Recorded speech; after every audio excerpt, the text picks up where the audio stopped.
Il y a au moins une double motivation qui a présidé à la création de cet institut. Il y a à la fois une réflexion de type académique ou intellectuel, et puis, comment dirais-je, la volonté de vouloir trouver une application concrète aux travaux finalement qu'on est susceptible de faire, qui sont souvent des travaux théoriques, en économie, en droit, en sociologie, en histoire, etc., et qui peuvent avoir une vertu du point de vue de ce que l'on appelle communément le conseiller du prince.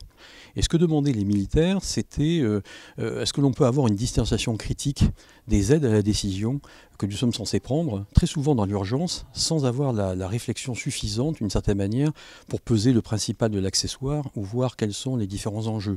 Et ceci dans un contexte très particulier qui était l'Institut méditerranéen, comme son nom l'indique, c'est-à-dire la zone Méditerranée, qui dans l'histoire a été confrontée à des problèmes, d'une certaine manière, liés aux échanges, liés à la géographie elle-même, liés à la singularité des territoires, à la montée et au dépérissement des empires notamment. Prenons un exemple, les flux migratoires et le problème des migrants. Ça pose des problèmes à la fois juridiques, sociologiques, j'ai presque dire d'ailleurs psychologiques en termes d'encadrement, etc. Ça pose des problèmes plus stratégiques au sein de l'Union européenne sur la solidarité des pays, et ça pose des problèmes de compatibilité, d'une certaine manière, de niveau de développement.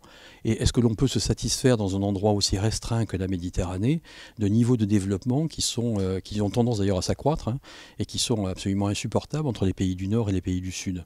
L'action militaire, dans ce contexte-là, doit prendre en compte cette forme de et de transdisciplinarité, c'est-à-dire quels sont les différents déterminants qui permettent de justifier une action, et en l'occurrence, puisqu'on représente des armées nationales, mais incidemment des armées européennes, au-delà des intérêts bien sentis des pays membres et de l'Union européenne, est-ce que, d'une certaine manière, on partage un intérêt mutuellement avantageux?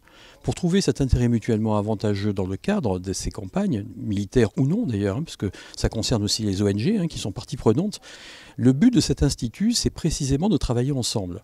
Alors pourquoi nous réussirions dans cet institut ce que la plupart du temps dans nos propres laboratoires, nous ne faisons que peu ou que marginalement? Je crois que c'est précisément l'avantage des militaires.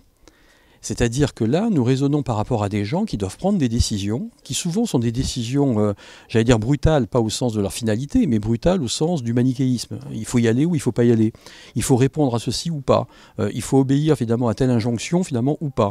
Pour des militaires qui doivent prendre ces décisions-là et qui sont très demandeurs comment dirais-je, de problématiques très concrètes, d'une certaine manière, va nous obliger à vouloir travailler ensemble. Donc ça a vocation à essaimer. Donc c'est aussi finalement un test de laboratoire pour savoir si ça fonctionne ou pas. Le travail finalement collaboratif dont on a parlé et le fait que la résultante de ces travaux doit être l'outil d'aide à la décision. Concrètement, comment ça va fonctionner? Oui, ça va fonctionner sous forme de réunions régulières entre les différents protagonistes. Il va y avoir un conseil scientifique, etc. Ça répond aussi à la définition des appels d'offres qui va être fait notamment par le ministère des Armées. C'est-à-dire qu'ils vont nous demander à travailler finalement sur des appels d'offres qui sont ouverts, c'est-à-dire qu'au lieu de poser une question très précise, ça sera plutôt une thématique.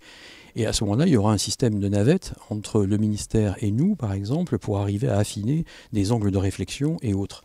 Et cette inclusivité-là, c'est celle qui va véritablement permettre, à mon sens, la pluridisciplinarité. Et donc, sur ce plan-là, cet institut, c'est vraiment l'institutionnalisation de cette transdisciplinarité-là, oui.